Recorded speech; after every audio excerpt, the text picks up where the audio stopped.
and produce authoritative knowledges of global justice. That's what we come to know as global justice. And invisibilized in those knowledges are these other knowledges from other worlds that are here present, but which are very little heard.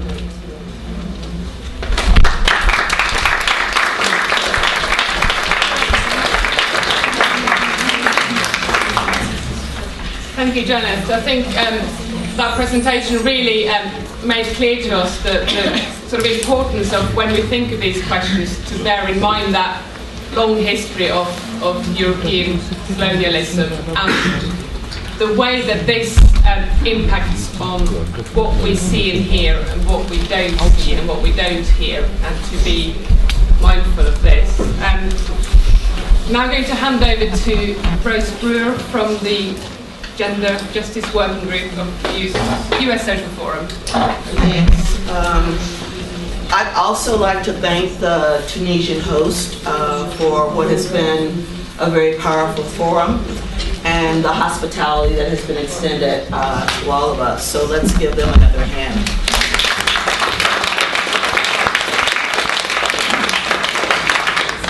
You know, I've been thinking about many of these issues for a while, and I very much like Hildy's point of departure. And I very much agree with my colleague Janet along a number of dimensions. I do want to stretch some of the analysis and infuse it with some other ways of thinking about what we're dealing with. So I want to start with this locational piece. One way of describing my location is New World African. That's a term that I've never heard in the social forum context, but it goes to the heart of not only the idea of white settler colonialism, but it lifts up enslavement, both in its historic form on the continent, as well as the Atlantic slave trade. So my positionality connects in the hemisphere with African peoples across the globe, and with diaspora within the New World that includes 150 million African descent people from Brazil. That becomes very important because my first connection to the social forum was in Porto Alegre at one of the first and early Brazilian forums. And it was very clear at that time to me that something was amiss. And there was talk about a whole set of favelas. These were the slums of Brazil, many of them disproportionately occupied by African people, that were too not present in that forum space. And in fact, there was such an upheaval about that absence that a parallel forum in one of the black spaces in Brazil was organized. And I was able to participate in that very briefly. But it also struck me that there were other things at float around the World Social Forum. And one of the, I think, the important points that you should know about my location is that I too am in the academy, but not easily and with not a lot of struggle. There was no seamless movement from a poor working class background in a city that was racially divided very deeply, Tulsa, Oklahoma, racially apartheided very profoundly, and presumed that the role for an African-American woman was to clean someone's home or to service someone's needs in one way or another.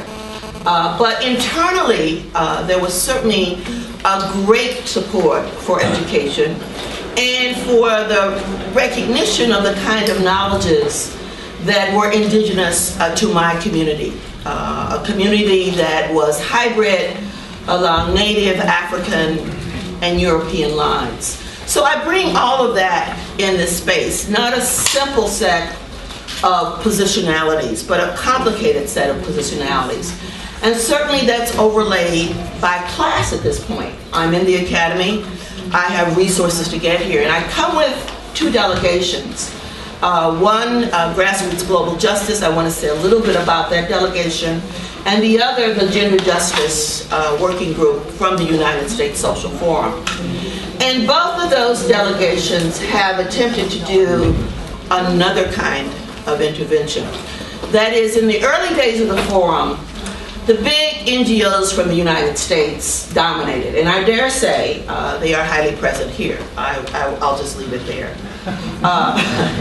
But there wasn't a grassroots global presence from the United States, and that's important because there's a particular representation of class and race and gender in the United States. There's a complete misrepresentation that many people who need to be in this space are not able to be in this space because of resources, because of a certain kind of othering that Janet intimated, and because of broad-scale exclusionary processes. And the Grassroots Global Justice effort was an attempt to bring those at the bottom, the most dispossessed from the United States, to develop something called grassroots internationalism.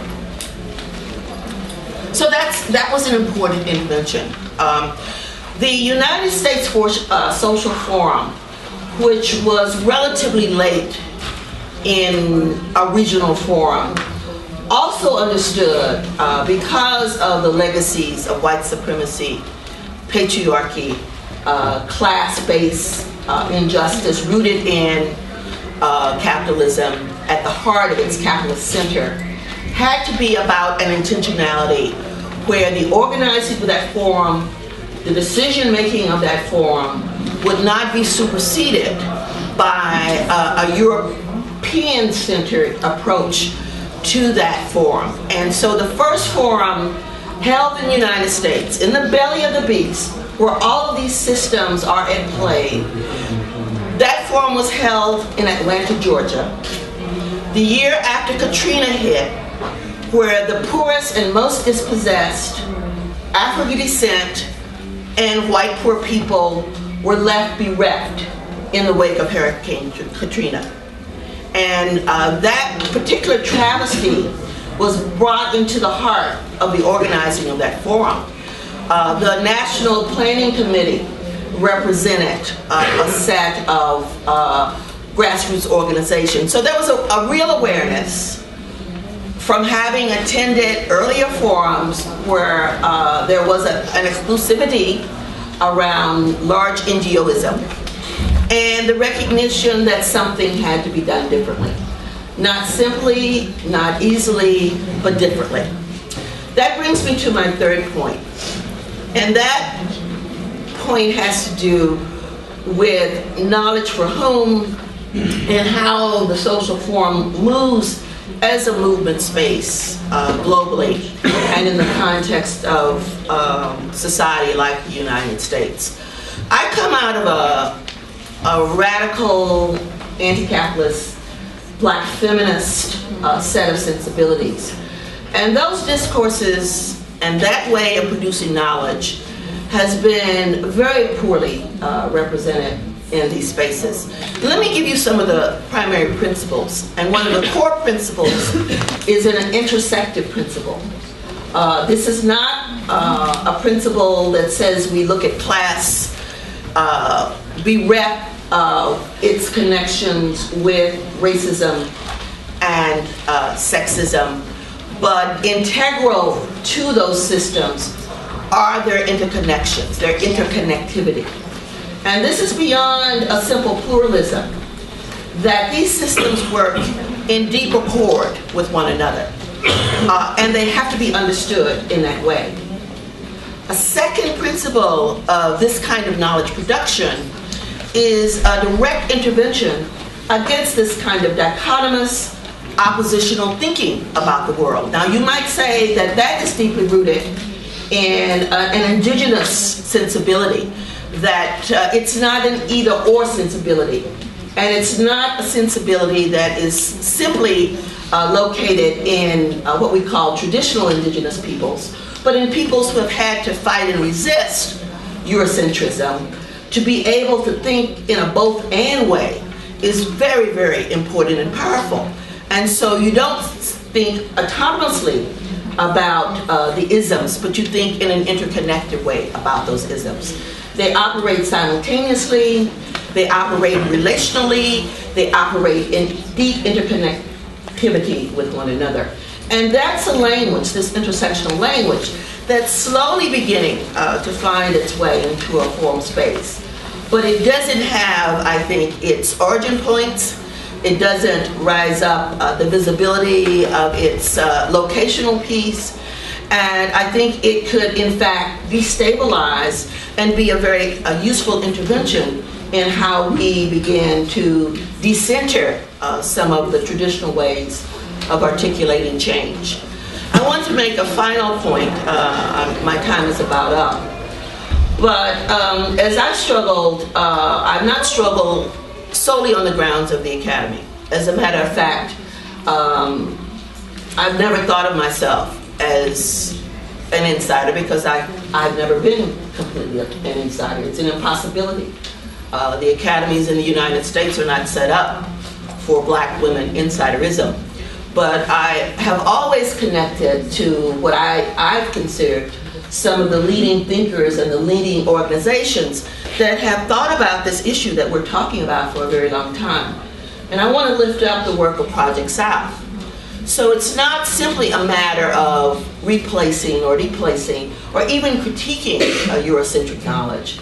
It's a matter of recognizing what we're dealing with, but simultaneously recognizing that knowledge does not simply reside among those who have been credentialed, but the indigenous knowledges, literally, that come from organic intellectuals, whether they be native peoples or African descent peoples, are very powerful knowledges. And we've always said in the Project South space that we all need to be in these spaces together. That the favela doesn't need to be out there, that the barrio doesn't need to be out there, but the favela, the inner city, whatever name you want to give it, has to be in deep co-creation of knowledge. If we are talking about knowledge for home, if it's not for the production of a particular kind of body, but it is a production for change, it is a production for another kind of world. And so Project South became a space where many different kinds of knowledges had to be in deep conversationality, one with the other. Knowledge is not simply up here. We produce as we do. It's a praxis. Our knowledges are produced as we are in social change with one another. And if we are not in common practice in social change with one another, our knowledges remain sterile and not very useful. I think this is an important conversation to have. I think it has to go beyond this room into the interstices of the forum. I do know that a lot of reconsideration is going on about the World Social Forum. I think it is an important political intervention that has a number of challenges yet to conquer, if you will. And I think we all have a role to play in helping to re-articulate what that all might look like. So I'll close it out there. Thank you very much.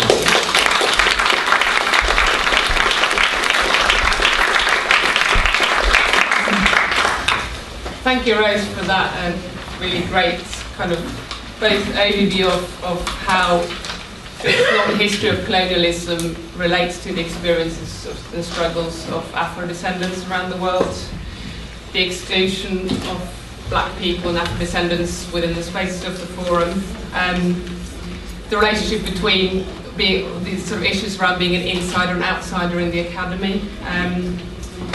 Also for giving us that overview of how you've been trying to work with these issues within the United States Social Forum. And for highlighting this issue of intersectionality and that we all have very complicated positions and the importance of recognising those positions.